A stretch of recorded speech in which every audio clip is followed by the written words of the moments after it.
सत्ता में भले ही भारतीय जनता पार्टी की सरकार हो, लेकिन यदि आपके पास अथाह पैसा और अकूत संपत्ति है तो आप भी कुछ भी कर सकते हैं। आप मौत का फार्म हाउस बना सकते हैं और मौत का फार्म हाउस बाकायदा चला सकते हैं।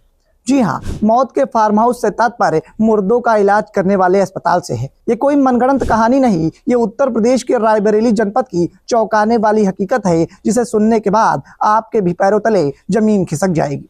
जी हाँ, आप सभी ने गब्बर इज बैक फिल्म तो जरूर देखी होगी, जिसमें अक्षय कुमार साफ तौर पर दिखाते हैं कि किस तरीके से प्राइवेट अस्पतालों में मरीजों के साथ दलाली की जाती है और किस तरीके से मानवता को शर्मसार करते हुए मुर्दों का इलाज करके उनसे भी पैसा वसूलने का कार्य हॉस्पिटल मैनेजमेंट के द्वारा किया जाता है। ठीक ऐसा ही एक अस्पताल उत्तर प्रदेश के रायबरेली जनपद में फिनिक्स नाम से संचालित हो रहा है। जरा गौर से इस तस्वीर को देखिए। ये उत्तर प्रदेश के रायबरेली जनपद में स्थित फिनिक्स हॉस्पिटल है, जहां पर मुर्दों का इलाज किया जाता है। अब आप सोच रहे होंगे कि हम कोई मनगढ़ंत कहानी आपको सुना रहे हैं, लेकिन ये मनगढ़ंत कहानी नहीं, ये चौंकाने वाली हकीकत है, जिसे सुनने के बाद आप भी सोचेंगे कि मुर्दे का इलाज कैसे संभव है। हमें भी आश्चर्य हुआ, लेकिन जब पीड़ित ने रो रो कर वो कहानी बताई कि किस तरीके से फिनिक्स हॉस्पिटल में उसने अपने भाई को भर्ती कराया था, इलाज के लिए भर्ती कराया था, लेकिन फिनिक्स हॉस्पिटल ने मरने के बाद भी उसके भाई से पैसे वसूलने का कार्य जारी रखा, इलाज का खूब ड्रामा किया,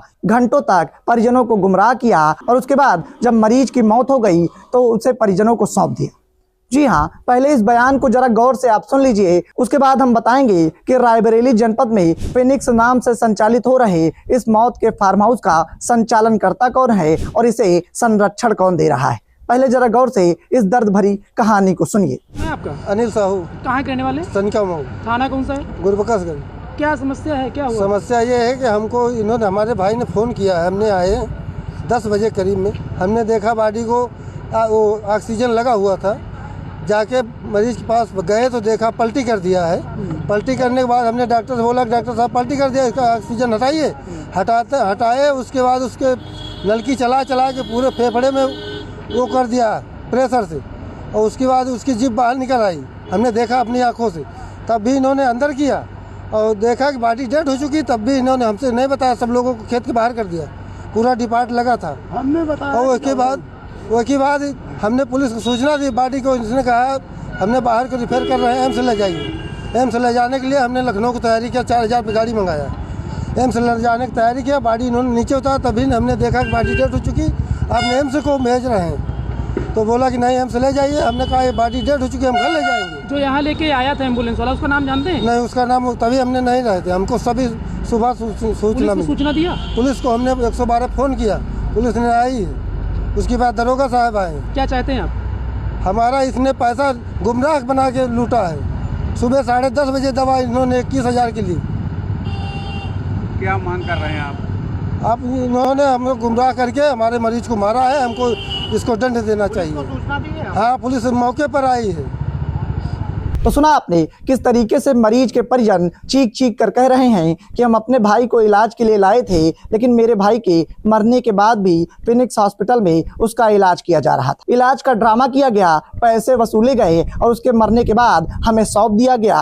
अब जरा गौर से इस दूसरी तस्वीर को देखिए। ये फिनिक्स हॉस्पिटल के संचालनकर्ता इरशाद की तस्वीर है। डॉक्टर इरशाद बाल रोग विशेषज्ञ एवं फिजिशियन है और साथ ही साथ इस मौत के फार्म हाउस के MD भी हैं। जी हाँ, इन्हीं के द्वारा ये हॉस्पिटल चलाया जाता है और इनके एक और साथी हैं जिनका नाम है इकरार हुसैन। इन दोनों ने इसी अस्पताल के माध्यम से अकूत संपत्ति बना ली और आज अपनी संपत्ति के बलबूते पर ही इस मौत के फार्म हाउस को संचालित कर रहे हैं। अब जरा इस तस्वीर को देख लीजिए। ये इकरार हुसैन की तस्वीर है, जो कि कंधे से कंधा मिलाकर इस संस्थान का संचालन कराने में डॉक्टर इरशाद के साथ पूरी अहम भूमिका निभाते हैं। इन दोनों किरदारों के द्वारा मिलकर रायबरेली जनपद में मौत का फार्म हाउस चलाया जाता है। इस फिनिक्स हॉस्पिटल में जब भी इलाज के लिए गंभीर अवस्था में कोई न कोई पीड़ित आया तो उसे मौत की दहलीज पर पहुंचना ही पड़ा। ये हम नहीं, इतिहास के पन्नों में दर्ज आंकड़े कहते हैं। अब जरा गौर से इस खबर को देखिए। ये खबर आज से 2 साल पुरानी है, जब डीह की एक महिला यहाँ पर इलाज के लिए आई, लेकिन फिनिक्स हॉस्पिटल में इलाज के नाम पर उसे मौत का तोहफा दिया गया। ऐसे अनगिनत कारनामे हैं जो फिनिक्स हॉस्पिटल की बदहाल व्यवस्था और घटिया इलाज की कार्यशैली को बयां करते हैं। लेकिन उसके बावजूद भी रायबरेली जनपद में बैठे स्वास्थ्य विभाग के सक्षम अधिकारियों की नींद इस हॉस्पिटल पर नहीं टूटती। जब जब भी इस हॉस्पिटल पर बदनामी के दाग लगे तो उन दागों को मिटाने का जिम्मा सीएमओ ऑफिस के एसीएमओ अरविंद जी ने ले लिया। जी हाँ, अब जरा गौर से इस तस्वीर को देखिए। ये तस्वीर एसीएमओ अरविंद की है। ये वही एसीएमओ हैं जिन्होंने 2 साल पहले डी की एक महिला की जब मौत हुई और एसी हॉस्पिटल में मौत हुई, डीएम ऑफिस में जमकर हंगामा किया गया, न्याय की गुहार ग्रामीणों ने लगाई, तो उसके बाद नोडल अधिकारी के रूप में एसीएमओ अरविंद को जांच मिली। जरा गौर से इस खबर को भी देख लीजिए, जिससे इस बात की पुष्टि हो जाएगी कि 2 साल पहले भी एसीएमओ अरविंद ने ही इस मामले की जांच की थी। साथ ही साथ जांच का सहारा लेकर पूरे मामले को दबाने में एसीएमओ अरविंद ने अहम भूमिका निभाई। जी हाँ, जब भी इस संस्थान पर बदनामी का दाग लगा, उसे मिटाने का जिम्मा एसीएमओ अरविंद ने ले लिया और हर बार इस हॉस्पिटल को बरी कर दिया। अब जरा गौर से एक बार इन तीनों लोगों की तस्वीरों को देख लीजिए। एक तस्वीर जो कि डॉक्टर इरशाद की है, जो इस हॉस्पिटल के कर्ता धर्ता हैं, यानी कि फिनिक्स का संचालन इन्हीं के द्वारा किया जाता है। तो दूसरी तस्वीर इनके सहयोगी इकरार हुसैन की है और तीसरी तस्वीर एसीएमओ अरविंद की है, जो कि मौत का फार्म हाउस बन चुका रायबरेली जनपद के फिनिक्स हॉस्पिटल के संरक्षणकर्ता के रूप में काम कर रहे हैं। जब भी इस हॉस्पिटल पर कोई मरीज उंगली उठाता है तो उसकी आवाज को दबाने का काम एसीएमओ अरविंद के द्वारा ही किया जाता है।